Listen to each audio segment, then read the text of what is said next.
మరి ఎందుకు అరెస్ట్ చేయాల్సి వచ్చింది? అసలు వాళ్ళు ఎందుకు అరెస్ట్ చేసిరని వాళ్ళని అడిగితే వాళ్ళ దగ్గర కూడా సమాధానం లేదు. అక్కడికి మీరు వెళ్ళడం వల్ల ఏమన్నా అరాచకాలు జరుగుతాయని చెప్పి చెప్తాము.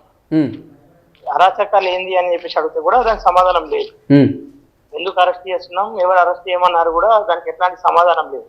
అయితే మొన్న ఈ మధ్య కాలంలో మనము మన తెలుగు రాజన్న కావచ్చు సీనియర్లతో కలిసి మొన్న రాత్రి 9 గంటలకు ఆ గ్రామాన్ని పర్యటించాం.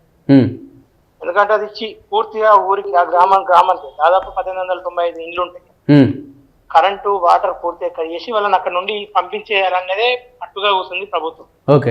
ప్రభుత్వం అని చెప్పడానికి లేదు, ఇక్కడ కొంతమంది మంత్రులు ఏ కోసం అని చెప్పేసి అంటే ఆ స్థలాలు ఏవైతే పేదలకు భూదాన్ సంస్థ నుండి వచ్చినటువంటి స్థలాలు ఏవైతే ఉన్నాయో ఆ ప్రాంతంలో కలెక్టర్ ఆఫీస్ రావడం, దాని తర్వాత ఆ భూమికి రెక్కలు రావడం, ఆ భూమి మీద కన్ను పడ్డది. ఎట్లయినా వాళ్ళని ఖాళీ చేయించాలని చెప్పేసి వాళ్ళకి నీటిని ఆపేసారు, కరెంటుని ఆపేసారు.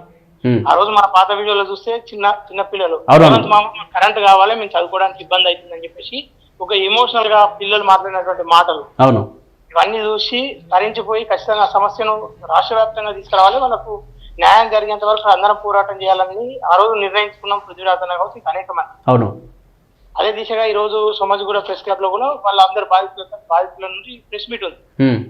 ఆ ప్రెస్ మీట్ కు రాకుండా అడ్డుకోవడమే కాకుండా దాదాపు 20 ట్రాక్టర్లు, టాటా ఏసీలు, ఇంకా వాళ్ళకి వీలైన వాహనాలలో హైదరాబాద్ వచ్చే ప్రయత్నం చేస్తా ఉంటే వాళ్ళని అడ్డుకొని పొద్దున హుటాహుటిని అక్కడికి వెళ్ళి వాళ్ళందరినీ అడ్డుకొని దాదాపు 2000 మందికి పైగా పోలీసులు, సిఆర్పిఎఫ్ బలగాలు ఆ ప్రాంతానికి చేరుకొని వాళ్ళందరినీ భయభ్రాంతులకు గురి చేసి ఇండ్లు బలవంతంగా ఖాళీ ఇచ్చే ప్రయత్నం, జేసీబీలు తీసుకెళ్లి అక్కడ ఉన్నటువంటి గుడిసెలను కూల్చేసే ప్రయత్నం చేస్తాం.